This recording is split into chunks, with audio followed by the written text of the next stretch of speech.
آدھی رات کا وقت تھا اور پوری حویلی گہری نیند کے سحر میں ڈوبی ہوئی تھی۔ صرف راہداریوں میں لگی مدھم روشنی دیواروں پر عجیب سے سائے بنا رہی تھی۔ آبدار تھکا ہارا سیڑھیاں چڑھتے ہوئے اپنے کمرے کی طرف جا رہا تھا کہ اچانک اسے صنم کے کمرے سے کسی کے سسکنے اور رونے کی آواز آئی۔ خاموش رات میں وہ آواز اتنی واضح تھی کہ آبدار کے قدم خود بخود رک گئے۔ وہ تھوڑا پریشان ہوا کہ اس وقت صنم کیوں رو رہی ہے۔ اس نے ہچکچاتے ہوئے صنم کے کمرے کا دروازہ دھکیلا تو سامنے کا منظر دیکھ کر اسے حیرت ہوئی۔ صنم بیڈ کے بیچوں بیچ بیٹھی دوپٹے کا پلو دانتوں میں دبائے بری طرح رو رہی تھی۔ اس کی آنکھیں رونے کی وجہ سے سوج کر سرخ ہو چکی تھیں۔ آبدار دھیرے سے اس کے پاس آیا اور بہت سنجیدگی سے پوچھا، صنم کیا ہوا ہے؟ اس وقت تم کیوں رو رہی ہو؟ کسی نے کچھ کہا ہے کیا؟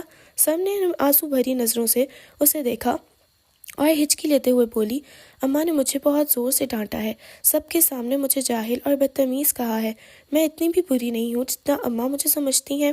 اس کی معصومیت اور بیچارگی دیکھ کر آبدار کا دل پگھل گیا، مگر اس کے چہرے پر ایک شرارتی مسکراہٹ آ گئی۔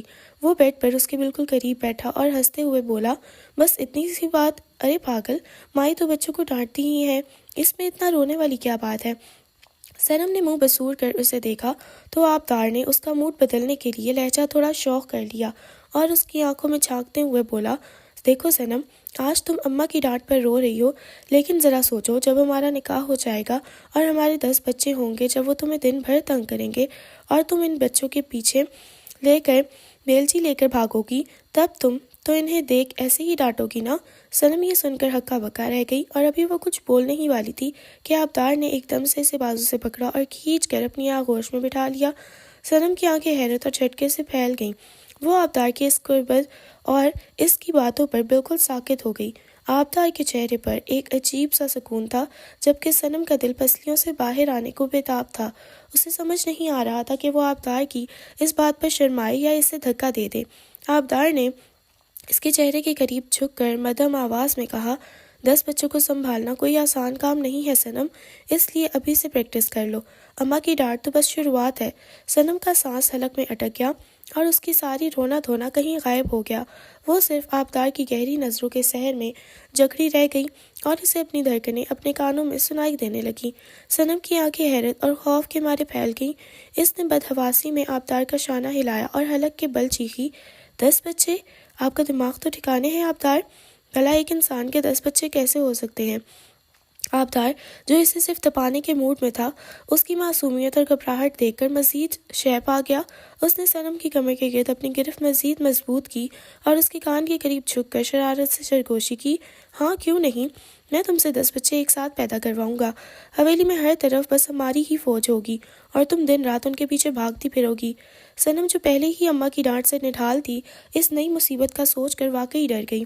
اس کی آنکھوں سے دوبارہ آنسو ٹپکنے لگے اور وہ کسی چھوٹے بچے کی طرح آبدار کے چوڑے سینے پر اپنے ننھے مکے مرسانے لگی۔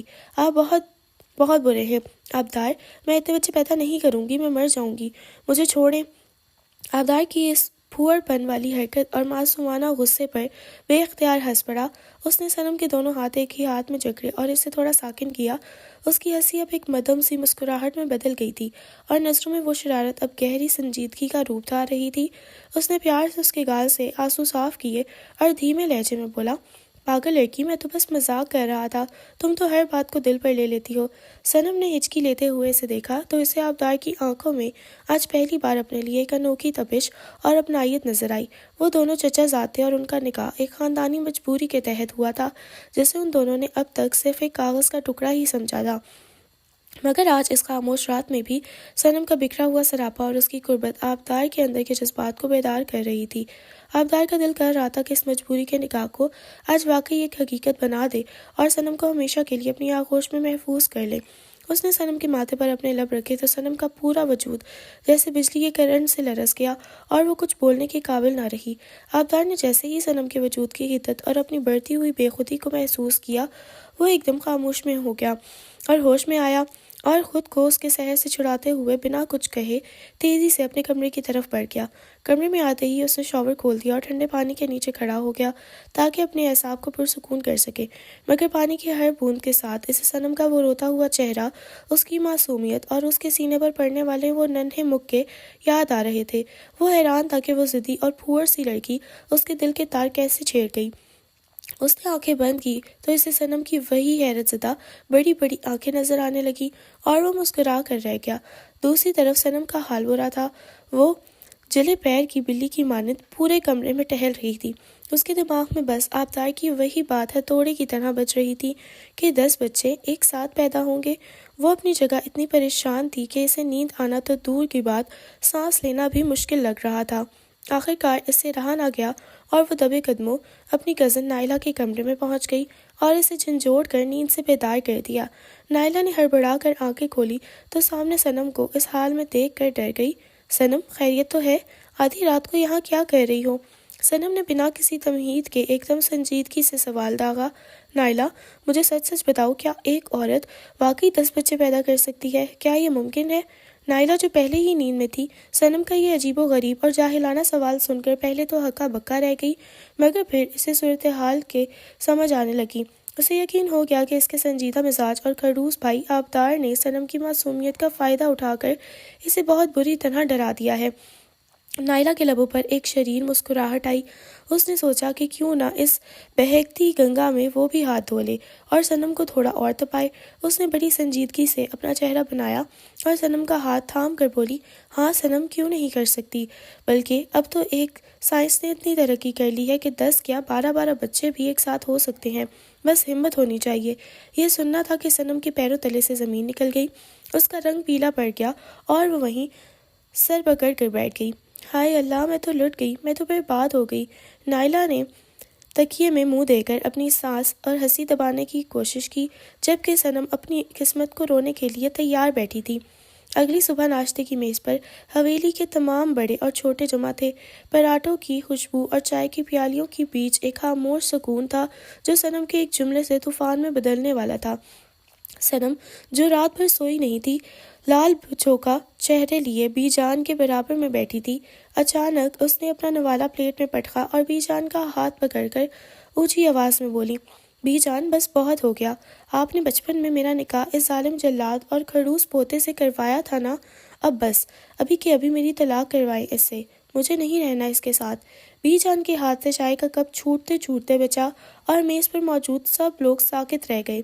آبدار، جو سکون سے اخبار پڑھتے ہوئے کافی کی چسکی لے رہا تھا، بری طرح سے کھانسا اور اس کی کافی حلق میں پھنس گئی۔ حویلی کے بڑوں نے اس حادثاتی نکاح کو ایک پرانا قصہ سمجھ کر پس پشت ڈال دیا تھا اور کبھی اس کا ذکر نہیں کیا تھا، کیونکہ سب جانتے تھے کہ یہ محض ایک خاندانی ضرورت تھی جسے وقت آنے پر ختم کر دیا جائے گا۔ مگر صنم کی اجنبیوں کی طرح بھری محفل میں اس کا چرچا کر کے سب کا دھیان اس طرف کھینچ لیا۔ صنم، یہ کیا بدتمیزی ہے؟ تائی جان نے اسے ٹوکا، مگر صنم کہاں رکنے والی تھی۔ اس نے انگلی سے آبدار کی طرف اشارہ کیا جو غصے سے اسے گھور رہا تھا۔ بی جان، آپ کو پتہ ہے یہ کتنا خطرناک ہے؟ یہ کہتا ہے کہ مجھ سے 10 بچے پیدا کروائے گا۔ مجھے نہیں کرنے ایسے 10 بچے، اور نہ ہی مجھے ایسی الٹی سیدھی زندگی گزارنی ہے۔ میں تو مر جاؤں گی، میں ابھی بہت چھوٹی ہوں۔ یہ سنتے ہی ناشتے کی میز پر ایک سناٹا چھا گیا۔ نائلہ نے اپنی ہنسی روکنے کے لیے اپنا منہ دوپٹے سے ڈھانپ لیا، جبکہ چچا اور تایا نے ایک دوسرے کی طرف حیرت سے دیکھا۔ آبدار کا چہرہ غصے اور شرمندگی سے تمتما اٹھا۔ وہ خون خوار نظروں سے اپنی اس منکوہا کو دیکھ رہا تھا جس نے سب کے سامنے اس کی عزت کا کچومر بنا دیا تھا۔ اسے سمجھ نہیں آ رہا تھا کہ وہ ان بزرگوں کو کیا صفائی دے کہ یہ محض ایک مذاق تھا۔ آبدار، یہ صنم کیا کہہ رہی ہے؟ بی جان نے اینک کے اوپر سے آبدار کو گھورا۔ تمہاری یہ سوچ ہے؟ آبدار کا دل چاہ رہا تھا کہ وہیں زمین پٹے اور وہ اس میں سما جائے، جبکہ صنم اب بھی مظلومیت کی مورت بنی بی جان کے کندھے پر سر رکھ کر اپنی طلاق کے مطالبات دہرا رہی تھی۔ ناشتے کی میز پر لگے اس ایٹم بم کے بعد حویلی میں جیسے زلزلہ آ گیا تھا۔ بی جان نے فوراً آبدار کو اپنے کمرے میں طلب کر لیا، جبکہ ادھر لاؤنج میں صنم کا تماشا ابھی ختم نہیں ہوا تھا، بلکہ اب پاسا پلٹ چکا تھا۔ تائی جان اور صنم اپنی اماں اس کے سر پر سوار تھیں اور اس کی اچھی خاصی کلاس لگ رہی تھی۔ شرم نہیں آتی تمہیں صنم، اتنے بڑوں کے سامنے ایسی بیہودہ باتیں کرتے ہوئے؟ اس کی اماں نے اسے بازو سے ہلاتے ہوئے ڈانٹا۔ صنم جو خود کو مظلوم سمجھ رہی تھی اب حیرت سے سب کو دیکھ رہی تھی۔ تو میں نے کیا غلط کہا ہے؟ وہ خود ہی تو کہہ رہے تھے 10 بچوں کا، میں تو بس بی جان کو شکایت لگا رہی تھی۔ اس کی اس الٹی منطق پر تائی جان نے اپنا سر پیٹ لیا۔ بے وقوف لڑکی، وہ مذاق کر رہا ہوگا اور تم نے اسے خاندان کا مسئلہ بنا دیا۔ اور یہ طلاق کے گرد کیا لگا رکھی ہے؟ بڑوں نے جس رشتے کو خاموشی سے نبھانے کا سوچا تھا، تم نے اسے ڈھنڈورا پیٹ کر سب کو تماشائی بنا دیا۔ دوسری طرف بی جان کے کمرے کا ماحول انتہائی بوجھل تھا۔ آبدار کے بابا اور بی جان دونوں اسے سامنے کھڑا کیے تفتیش کر رہے تھے۔ آبدار جو باہر کی دنیا کے لیے ایک روبدار اور باروب شخصیت تھا، یہاں نظریں جھکائے کھڑا اپنی قسمت کو رو رہا تھا۔ آبدار، ہمیں تم سے یہ امید نہیں تھی، بابا نے سنجیدگی سے کہا۔ مانا کہ وہ نکاح بچپن کا تھا اور تم اسے ختم کرنا چاہتے تھے، مگر اس طرح کی بچکانہ اور غیر اخلاقی باتیں کر کے ایک لڑکی کو ڈرانا کہاں کی شرافت ہے؟ آبدار نے تڑپ کر صفائی دینی چاہی۔ بابا، خدا کی قسم میرا وہ مطلب نہیں تھا۔ وہ رو رہی تھی تو میں نے بس اسے تنگ کرنے کے لیے ایک جملہ بول دیا تھا۔ مجھے کیا پتا تھا کہ وہ اتنی جاہل اور عقل سے پیدل ہوگی کہ ناشتے پر آ کر سب کے سامنے یہ سب بک دے گی۔ بی جان نے اپنی لاٹھی زمین پر ماری۔ چاہے جو بھی ہو، اب پورے خاندان میں یہ بات پھیل چکی ہے کہ تم دونوں کا نکاح قائم ہے۔ اب اس رشتے کا فیصلہ مذاق میں نہیں بلکہ سنجیدگی سے ہوگا۔ آبدار خاموشی سے سب سن رہا تھا، مگر اس کے اندر غصے کا ایک لاوا ابل رہا تھا۔ اسے لگ رہا تھا کہ صنم نے آج سب کے سامنے اسے ولن بنا کر پیش کر دیا ہے۔ وہ بی جان کے کمرے سے باہر نکلا تو اس کی نظر صنم پر پڑی، جو اب اماں کی ڈانٹ کھا کر کونے میں بیٹھی آنسو بہا رہی تھی، مگر آبدار کے دل میں آج اس کے لیے کوئی ہمدردی نہیں تھی۔ اس نے دانت پیستے ہوئے دل میں سوچا، صنم، تم نے میری عزت اچھالی ہے نا؟ اب اس جلاد سے پالا پڑے گا تمہارا۔ اب دیکھو میں اس رشتے کو نبھاتا کیسے ہوں۔ سارا دن آفس میں آبدار کا حال برا رہا۔ اس کے سامنے فائلیں کھلی تھی، مگر اسے ہر صفحے پر صنم کا وہ روتا ہوا اور الٹی سیدھی باتیں کرتا ہوا چہرہ نظر آ رہا تھا۔ وہ بار بار کرسی پر پہلو بدلتا، کبھی کافی کا سپ لیتا اور کبھی غصے سے قلم میز پر دے مارتا۔ اس کی ساکھ، اس کا روب، سب اس لڑکی نے ایک ہی جھٹکے میں خاک میں ملا دیا تھا۔ ابھی وہ انہی سوچوں میں گم تھا کہ کمرے کا دروازہ کھلا اور اس کے بابا اندر داخل ہوئے۔ انہوں نے سنجیدگی سے کرسی کھینچی اور آبدار کے سامنے بیٹھ گئے۔ آبدار، میں نے وکیل سے بات کر لی ہے، تم بتاؤ طلاق کے پیپرز بنوانے کب جانا ہے؟ اب اس قصے کو ختم ہونا چاہیے۔ صنم کی باتوں سے حویلی کا ماحول خراب ہو رہا ہے۔ آبدار نے ایک لمحے کے لیے بابا کو دیکھا۔ اس کی آنکھوں میں ایک عجیب سی ضد اور تپش ابھری۔ اس نے فائل بند کی اور دو ٹوک لہجے میں بولا، بابا، میں طلاق کے پیپرز نہیں بنواؤں گا، میں صنم کی رخصتی چاہتا ہوں۔ بابا حیرت سے اچھل پڑے، کیا رخصتی؟ آبدار، ہوش کے ناخن لو، وہ بھی بچی ہے، اسے زندگی کی سمجھ نہیں، اور تم جانتے ہو کہ وہ نکاح صرف ایک خاندانی دشمنی کو روکنے کے لیے ہوا تھا۔ اب وہ دشمنی ختم ہو چکی ہے، صنم اپنے گھر میں محفوظ ہے، تو اب اس رشتے کو بوجھ بنا کر کھینچنے کا کیا فائدہ؟ آبدار کرسی سے اٹھا اور کھڑکی کی طرف پشت کر کے کھڑا ہو گیا۔ اس کا لہجہ پہلے سے زیادہ سخت اور فیصلہ کن تھا۔ فائدہ اور نقصان کی بات نہیں ہے بابا، بات میری غیرت کی ہے۔ آج صبح اس نے سب کے سامنے مجھے اپنا شوہر تسلیم کر کے میری عزت کا تماشا بنایا ہے۔ اب پوری حویلی اور خاندان جانتا ہے کہ وہ میری منکوہا ہے۔ کیا آپ چاہتے ہیں کہ میں اسے طلاق دے کر لوگوں کو باتیں کرنے کا موقع دوں؟ میری غیرت کو یہ ہرگز گوارا نہیں کہ میں اپنی منکوہا کو اس طرح چھوڑ دوں، مگر وہ تمہارے ساتھ کیسے رہے گی؟ تم دونوں کا کوئی جوڑ نہیں ہے۔ بابا نے اسے سمجھانے کی آخری کوشش کی۔ جوڑ میں خود بنا لوں گا بابا، وہ جاہل ہے، پھوڑ ہے یا بچی ہے، اب وہ جو بھی ہے میری ذمہ داری ہے۔ آپ بس گھر جا کر اعلان کر دیں کہ کوئی طلاق نہیں ہوگی، جلد از جلد رخصتی کی تیاری کریں۔ میں اسے اپنے گھر لے کر آؤں گا تاکہ اسے پتہ چلے کہ جس جلاد کا ذکر وہ سب کے سامنے کر رہی تھی وہ حقیقت میں کیسا ہے۔ آبدار کی آواز میں چھپا غصہ اور عزم بتا رہا تھا کہ اب صنم کے لیے حویلی کے دن ختم اور آبدار کی قید کے دن شروع ہونے والے ہیں۔ رات کے ڈنر کی ٹیبل پر ایک بار پھر حویلی کے تمام افراد موجود تھے، مگر اس بار ماحول میں ناشتے جیسی سراسیمی نہیں تھی، بلکہ ایک خاص قسم کی سنجیدگی تھی۔ آبدار خاموشی سے اپنی پلیٹ میں دھیان دیے بیٹھا تھا، جبکہ اس کے بابا نے گلا صاف کرتے ہوئے بی جان کی طرف دیکھ کر اعلان کیا، ہم نے فیصلہ کر لیا ہے کہ اب اس قصے کو مزید لٹکانا نہیں ہے۔ آبدار چاہتا ہے کہ صنم کی رخصتی جلد از جلد کر دی جائے، تاکہ یہ رشتہ اپنے منطقی انجام تک پہنچے۔ یہ سننا تھا کہ صنم کے ہاتھ سے نوالا چھوٹ گیا اور اس نے ایسا برا منہ بنایا جیسے کسی نے اسے زہر کا پیالہ پینے کو کہہ دیا ہو۔ کیا رخصتی میری اس جلاد کے ساتھ؟ صنم نے کرسی سے کھڑے ہو کر باقاعدہ واویلا مچانا شروع کر دیا۔ بی جانا، آپ نے سنا نہیں تھا؟ صبح اس نے کیا کہا تھا؟ یہ مجھے مار ڈالے گا، یہ مجھے قید کر کے رکھے گا۔ مجھے نہیں جانا اس کے پاس، میں تو ابھی اپنی گڑیا کے کپڑے سیتی ہوں، میں کیسے اس کے گھر جا کر رہوں گی؟ اس نے رو رو کر پورا گھر سر پہ اٹھا لیا اور ہر بڑے کے پاس جا کر دہائی دینے لگی کہ یہ ظلم روکا جائے، مگر اس بار سب کے چہرے خاموش اور فیصلے اٹل تھے۔ تائی جان نے اسے سختی سے پکڑ کر ہٹایا۔ صنم، اب بہت تماشا ہو گیا، اب تم بچی نہیں رہی ہو، اور جو زبان تم نے صبح سب کے سامنے کھولی تھی اب اس کا نتیجہ تو بھگتنا ہی پڑے گا۔ صنم کی چیخ و پکار اور احتجاج کے باوجود اگلے ہی دن سے حویلی میں شادی کی تیاریاں زور و شور سے شروع ہو کر دی گئی تھیں۔ درزیوں کا آنا جانا، کپڑوں کی خریداری اور زیورات کی صفائی نے صنم کو یہ باور کروا دیا تھا کہ اب اس کی دال گلنے والی نہیں ہے۔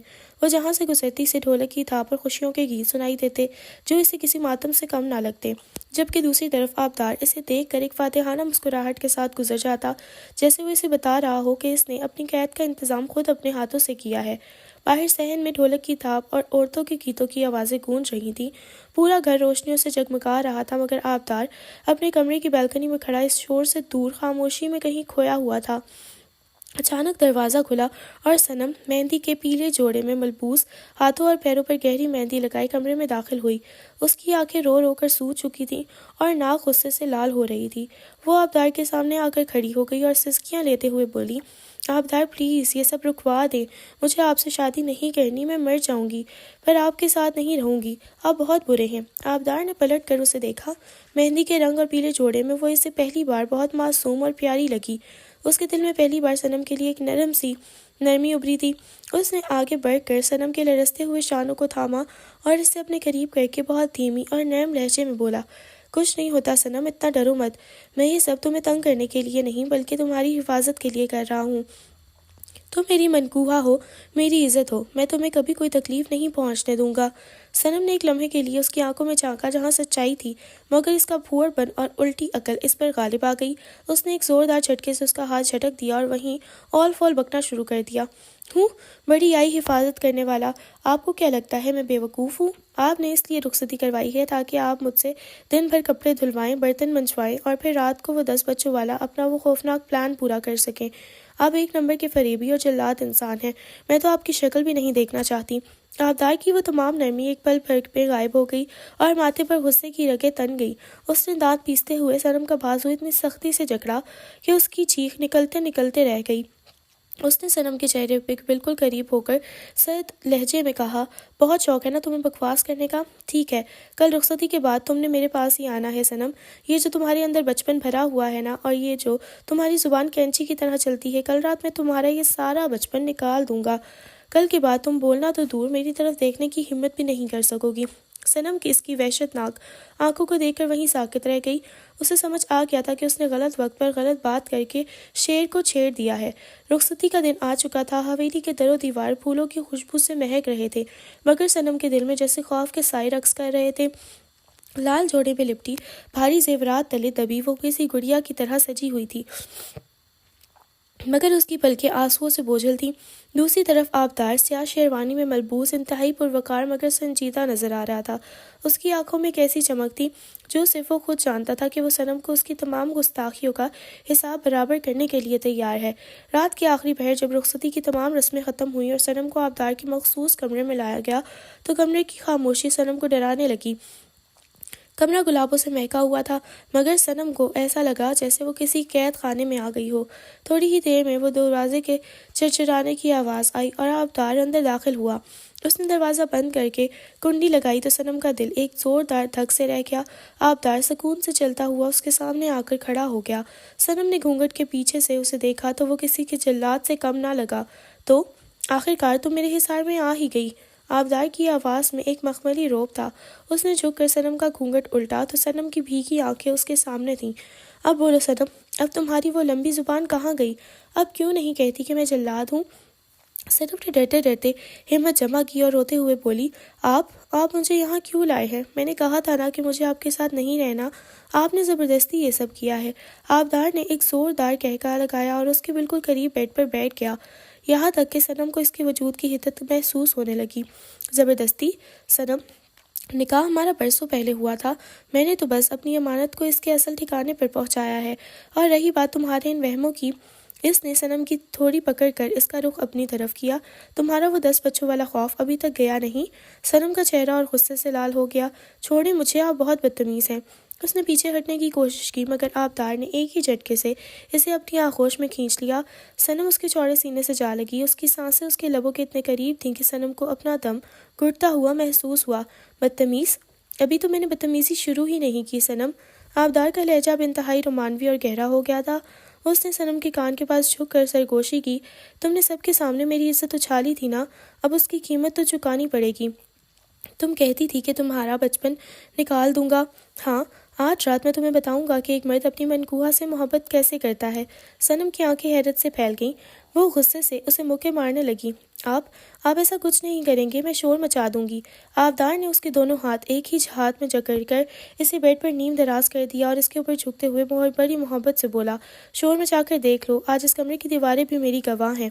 صنم، میں جتنا سخت نظر آتا ہوں تمہارے لیے اتنا ہی نرم بھی ہو سکتا ہوں، بشرط یہ کہ تم یہ اپنی کڑوی زبان بند رکھو۔ اس نے صنم کے ماتھے پر اپنے تپتے ہوئے لب رکھ دیے تو صنم کا پورا وجود برف کی طرح پگھلنے لگا۔ اسے پہلی بار احساس ہوا کہ آبدار کی اس سختی کے پیچھے ایک ایسی تڑپ ہے جو صرف اس کے لیے تھی۔ آبدار پلیز۔ صنم کی آواز اب دھیمی پڑ گئی تھی، اس کے احتجاج میں اب وہ صرف شدت نہیں رہی تھی۔ خاموش صنم، آج صرف میری بات ہوگی اور تمہارا سکوت۔ آبدار نے اس کے ہونٹوں پر انگلی رکھی اور اس کی آنکھوں میں جھانکتے ہوئے بولا، آج کی رات ہماری محبت کی گواہ بنے گی اور تمہارے وہ سارے ڈر میں اپنے لمس سے مٹا دوں گا۔ اس نے صنم کے گال پر ٹھہرے آنسو کو اپنے لبوں سے چنا تو صنم بے اختیار اپنی آنکھیں بند کر لیں۔ اس رات حویلی کی خاموشی میں ان دونوں کے دلوں کی ایک نئی داستان محبت کا آغاز کر دیا تھا، جہاں غصہ اب قربت میں بدل رہا تھا۔ کمرے کی فضا پوری طرح بدل چکی تھی، گلابوں کی مہک اور مدھم روشنی میں آبدار کا وجود صنم کے لیے ایک انوکھا سحر بن گیا تھا۔ آبدار نے صنم کے لرزتے ہوئے ہاتھ اپنے ہاتھ میں لیے اور اس کے چہرے پر جھک کر ایک بار پھر سے شرارت سے مسکرایا۔ ابھی تو تم ڈر رہی تھی صنم، مگر اب کہاں جاؤ گی؟ میں نے جو کہا تھا وہ میں پورا کر کے رہوں گا، وہ 10 بچوں والی بات یاد ہے نا؟ اس نے صنم کے کان کے قریب سرگوشی کی تو صنم کے رونگٹے کھڑے ہو گئے۔ آبدار پلیز ایسی باتیں نہ کریں، میں واقعی ڈر جاؤں گی۔ صنم نے گھبرا کر اپنے لب سی لیے۔ اب ڈرنے کا وقت گزر گیا صنم، اب تو میں واقعی تم سے اتنے ہی بچے پیدا کرواؤں گا۔ میں دیکھنا چاہتا ہوں کہ تم اپنی اس چھوٹی سی زبان کو ان کو کیسے سنبھالتی ہو۔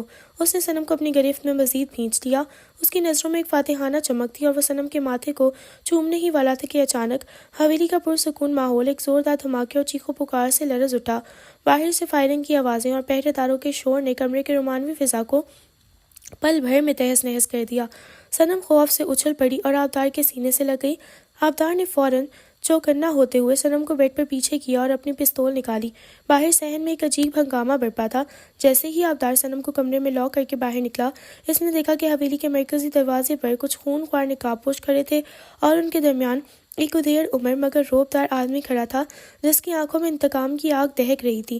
حویلی کے تمام لوگ بی جان بابا اور تائی جان خوف زدہ حالت میں صحن میں کھڑے تھے۔ اس آدمی نے اپنی بندوق لہرائی، اگر اجدار آواز میں بولا، آبدار خان، بہت جشن منا لیا تم نے، بہت شہنائیاں بجوا لیں، مگر اب کھیل ختم ہوا۔ میں اپنی امانت لینے آیا ہوں۔ جس صنم کو تم نے نکاح کی آڑ میں چھپایا ہے اسے ابھی کے ابھی میرے حوالے کر دو، ورنہ آج اس حویلی میں شادی کے گیتوں کی جگہ ماتم کی صدائیں گونجیں گی۔ آبدار نے جب اس شخص کا چہرہ دیکھا تو اس کے قدم وہیں جم گئے۔ یہ وہی چہرہ تھا جسے سب ماضی کے قبرستان میں دفن سمجھ چکے تھے۔ حویلی کے بڑے صحرے کے افق ہو گئے تھے، کیونکہ وہ جانتے تھے کہ یہ وہی شخص ہے جس کی وجہ سے یہ حادثاتی نکاح برسوں پہلے پڑھایا گیا تھا۔ حویلی کا وہ صحن جو ابھی کچھ دیر پہلے تک خوشیوں کا گہوارہ تھا، اب ایک مقتل کا منظر پیش کر رہا تھا۔ درجوں نقاب پوش گارڈز نے حویلی کے ایک ایک فرد کے سر پر بندوقیں تان رکھی تھیں۔ بی جان جائے نماز پر بیٹھی لرز رہی تھیں۔ بابا اور تایا اپنی بے بسی پر ہاتھ مل رہے تھے اور صنم کی ماں دھاڑے مار کر رو رہی تھی، میری بیٹی، خدا کے لیے میری بیٹی کو چھوڑ دو، وہ تو ابھی بچی ہے۔ اس پراسرار شخص نے تضحیک آمیز قہقہہ لگایا اور تیز قدموں سے بڑھ کر صنم کی نازک کلائی کو اپنی آہنی گرفت میں جکڑ لیا۔ صنم جو خوف سے پتھر ہو گئی تھی، جیسے ہی اسے اپنی طرف کھینچتا محسوس کیا، وہ وحشت زدہ ہو کر پیچھے مڑی اور پوری قوت سے آبدار کا ہاتھ دبوچ لیا۔ اس کی مہندی لگی انگلیاں آبدار کی شیروانی میں پیوست ہو گئیں۔ آبدار، مجھے نہیں جانا، خدا کے لیے مجھے ان کے حوالے نہ کریں۔ میں آپ کی ہوں آبدار، میں صرف آپ کی بیوی ہوں۔ صنم کی چیخ حویلی کے در و دیوار سے ٹکرائی۔ آبدار کے وجود میں غصے اور انتقام کا ایک ایسا طوفان اٹھ رہا تھا جو سب کچھ جلا کر راکھ کر دیتا۔ اس کی آنکھیں خون کی طرح سرخ ہو رہی تھی، اس کی مٹھیاں بھینچی ہوئی تھیں، مگر وہ ساکت کھڑا رہا۔ سامنے اس کی بوڑھی بی جان، اس کے باپ اور اس کی بے بس ماں کی کنپٹیوں پر لوڈڈ بندوقیں تھیں۔ ایک غلط قدم اور حویلی لاشوں کا ڈھیر بن جاتی۔ لے جاؤ اسے، اس شخص نے گرج کر کہا اور صنم کو گھسیٹنا شروع کیا۔ صنم نے زمین پر پیر جما لیے، وہ فرش پر گھسیٹتی جا رہی تھی، مگر اس کی نظریں صرف آبدار پر جمی تھیں۔ آبدار، آپ خاموش کیوں ہیں؟ بولے نا، آپ نے تو کہا تھا نا آپ میری حفاظت کریں گے، آپ نے کہا تھا کہ آپ مجھے کہیں نہیں جانے دیں گے۔ میں مانتی ہوں سب باتیں، میں آپ کبھی الٹی باتیں نہیں کروں گی، میں وہ 10 بچے بھی پیدا کر لوں گی۔ آبدار، آپ مجھے اب کی بار کڑوی باتیں سنوں گی، آپ مجھے جتنا چاہیں ڈانٹ لیجیے گا، مجھے کمرے میں بند کر دیجیے گا، پر خدا را مجھے ان کے ساتھ مت بھیجیے۔ صنم کی آواز میں ایسی تڑپ اور ایسا درد تھا کہ حویلی کا ہر فرد پھوٹ پھوٹ کر رونے لگا۔ وہ کسی زخمی پرندے کی طرح تڑپ رہی تھی۔ آبدار، مجھے آپ کے پاس رہنا ہے، مجھے آپ کے سینے پر سر رکھ کے سونا ہے، مجھے ڈر لگتا ہے آبدار، میں مر جاؤں گی ان کے پاس جا کر۔ مجھے دیکھو آبدار، ایک بار تو اپنی صنم کو دیکھو۔ آبدار کی آنکھ سے ایک خونی آنسو ٹپک کر اس کے گال پر ٹھہر گیا۔ اس کا بس نہیں چل رہا تھا کہ وہ ان سب کے گلے کاٹ دے، مگر وہ مجبور تھا۔ صنم کی آواز اب بیٹھتی جا رہی تھی۔ آبدار، میں نے تو ابھی آپ کے لیے وہ ادرک والی چائے بھی نہیں بنائی، میں نے تو ابھی آپ کا وہ سارا پیار بھی نہیں دیکھا جو آپ نے رخصتی کی رات مجھ سے کرنا تھا، مجھے مت جانے دیں۔ مگر وہ سنگ دل شخص اسے بالوں سے پکڑ کر گھسیٹتا ہوا باہر کی طرف لے گیا۔ صنم کی انگلیاں آہستہ آہستہ آبدار کے ہاتھ سے چھوٹنے لگیں۔ اس کی مہندی کا رنگ آبدار کی ہتھیلی پر لہو کی طرح پھیل گیا۔ باہر گاڑی کے سٹارٹ ہونے والی آواز آئی اور ساتھ ہی صنم کی ایک آخری دل دوز چیخ سنائی دی، آبدار! حویلی میں ایک سناٹا چھا گیا، ایسا سناٹا جو موت سے زیادہ بھیانک تھا۔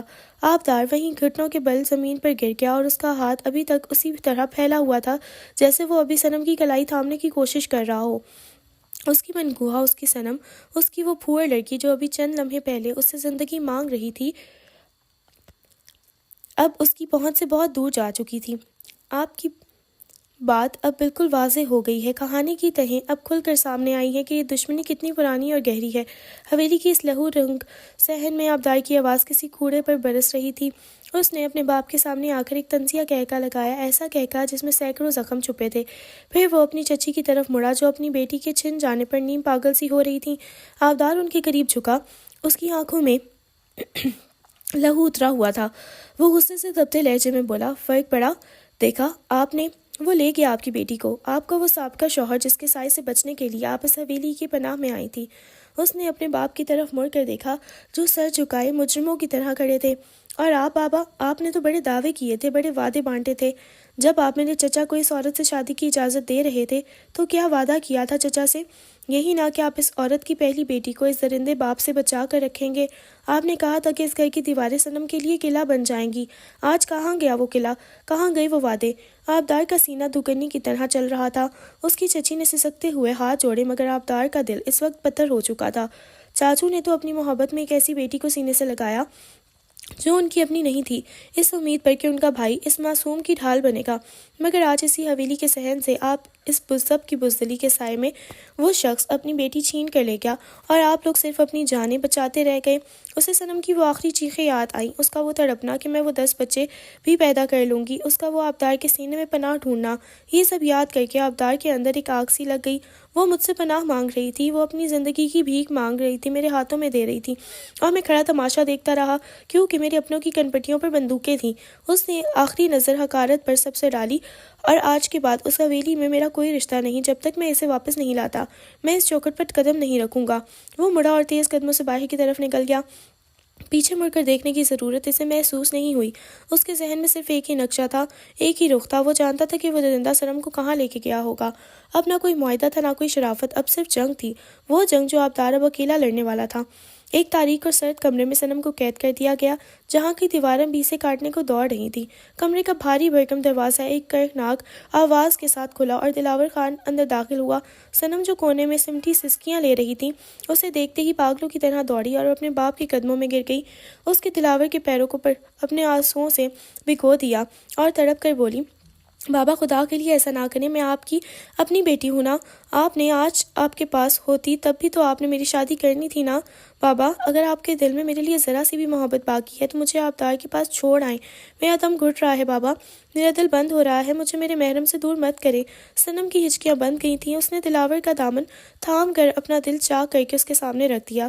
بابا جب میں چھوٹی تھی اور مما مجھے یہاں سے لے کر گئی تھی تو اس حویلی کے پرانے لوگوں میں صرف وہی ایک شخص تھا جو میرا محرم بنا تھا۔ جب مجھے نیند نہیں آتی تھی، جب مجھے آپ کی یاد ڈراتی تھی تو مجھے اس کے سونے پر بہت چپک کے اس کے سینے پر سر رکھ کر سوتی تھی۔ بابا مجھے وہاں بہت پرسکون ملتا ہے، جو بچپن میں آپ کی گود میں ملتا تھا، مجھے وہیں رہنے دیں بابا، میں اس کے بغیر مر جاؤں گی۔ دلاور خان جو پتھر دل مشہور تھا، اپنی بیٹی کی طرف دیکھ کر موم ہونے لگا۔ نفرت کی جو دیوار اس نے برسوں سے کھڑی کی تھی، وہ اولاد کے آنسوؤں کے سامنے ریت کی دیوار ثابت ہوئی۔ اس نے جھک کر لرزتے ہاتھوں سے صنم کو اٹھایا اور اسے اپنی سینے میں بھینچ لیا۔ ایک باپ کی ممتا اس کے اندر بیدار ہو گئی تھی۔ اس نے صنم کے ماتھے پر بوسہ دیا، اس کی مہندی لگے ہاتھ چومے اور اس کی آواز میں ایک عجیب سی شکست خوردہ کیفیت آ گئی۔ صنم میری بچی، دلاور کی آواز بھرائی ہوئی تھی، تمہیں کیا لگتا ہے میں نے تمہیں تمہاری ماں سے کیوں دور کیا؟ میں جانتا تھا تم اس سے محبت کرتی ہو، اور میں بھی جانتا ہوں کہ تمہاری نظروں میں تمہارا باپ ایک برا انسان ہے جو تمہاری ماں کو مارتا تھا، مگر صنم مجھے تم سے محبت تھی۔ میں نے جو کچھ تمہاری ماں کے ساتھ کیا، میں اسے ڈر گیا تھا، میں ڈر گیا تھا کہ کہیں میرے ساتھ مکافات عمل نہ ہو جائے، میں ڈر گیا تھا کہ جس طرح میں نے ایک عورت کا دل دکھایا، کہیں آبدار ویسا ہی تمہارے ساتھ نہ کرے۔ میں تمہیں اس کے پاس اس لیے نہیں چھوڑنا چاہتا تھا کہ مجھے ڈر تھا کہ وہ میری طرح ظالم نہ نکلے اور میری بیٹی وہ سب بھگتے گی جو میں تمہاری ماں نے بھگتا۔ دلاور کی آنکھوں میں پہلی بار پچھتاوے کے آنسو تھے۔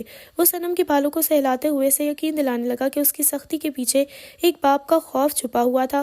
صنم اس کے سینے سے لگی روتی رہی، جبکہ دلاور اب اپنے فیصلے پر نظر ثانی کرنے پر مجبور ہو گیا تھا۔ دلاور خان نے بوجھل دل کے ساتھ صنم کو خود سے الگ کیا اور ایک اپنے آدمی کو اشارہ کیا کہ آبدار کو کال ملائی جائے۔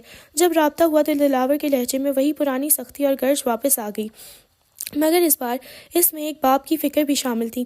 اس نے آبدار کو اپنے ٹھکانے پر بلایا۔ جب آبدار وہاں پہنچا تو دلاور اس کے سامنے تنے ہوئے لہجے میں کھڑا ہو گیا۔ آبدار خان، میں اپنی بیٹی تمہیں سونپ رہا ہوں، پر یاد رکھنا میری بیٹی کو کبھی تکلیف مت دینا۔ اگر کبھی اس سے تنگ آ گئے تو اسے مارنا مت، چپ چاپ لا کر میرے پاس چھوڑ جانا، لیکن اگر تم نے اسے رلایا تو یاد رکھنا تمہیں کفن کے بغیر دفن کروں گا۔ دلاور کی آنکھوں میں اس وقت وہ وحشت نہیں تھی، بلکہ آبدار کو اس میں صنم کے لیے ایک تڑپتی ہوئی محبت نظر آئی۔ آبدار نے سکون اور پورے اعتماد کے ساتھ دلاور کی آنکھوں میں آنکھیں ڈال کر کہا، آپ فکر نہ کریں چاچو، آپ کے بعد اگر اس دنیا میں صنم کو کسی نے ٹوٹ کر چاہا ہے تو وہ میں ہوں۔ میں وعدہ کرتا ہوں آپ کو دوبارہ کبھی ایسا کرنے کی ضرورت نہیں پڑے گی۔ دلاور نے ایک لمبا سانس لیا اور صنم کی طرف دیکھا جو اب بھی سسکیاں لے رہی تھی۔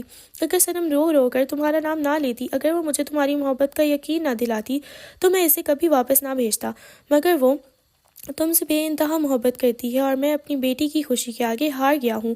دلاور نے صنم کا ہاتھ آبدار کے ہاتھ میں دے دیا۔ وہ اس پل ایسے لگا جیسے برسوں کی دشمنی اور خوف اس ایک لمحے میں ختم ہو گئے ہوں۔ حویلی میں واپسی پر ہر طرف خاموشی کا راج تھا، مگر یہ وہ بھیانک خاموشی نہیں تھی جو صنم کے جانے کے بعد ہوئی تھی، بلکہ یہ ایک پرسکون سکوت تھا۔ آبدار صنم کا ہاتھ تھامے اسے لے کر سیدھا اپنے کمرے میں آ گیا۔ کمرے کا دروازہ بند کرتے ہی صنم جیسے ٹوٹ کر اس کے سینے سے لگ گئی۔ آبدار نے اسے اپنی مضبوط باہوں میں بھر لیا۔ اسے آج تک اندازہ ہی نہیں تھا کہ یہ ضدی اور پھوڑ نظر آنے والی لڑکی اپنے دل میں اس کے لیے محبت کا کتنا گہرا سمندر چھپائے بیٹھی ہے۔ اس نے صنم کا چہرہ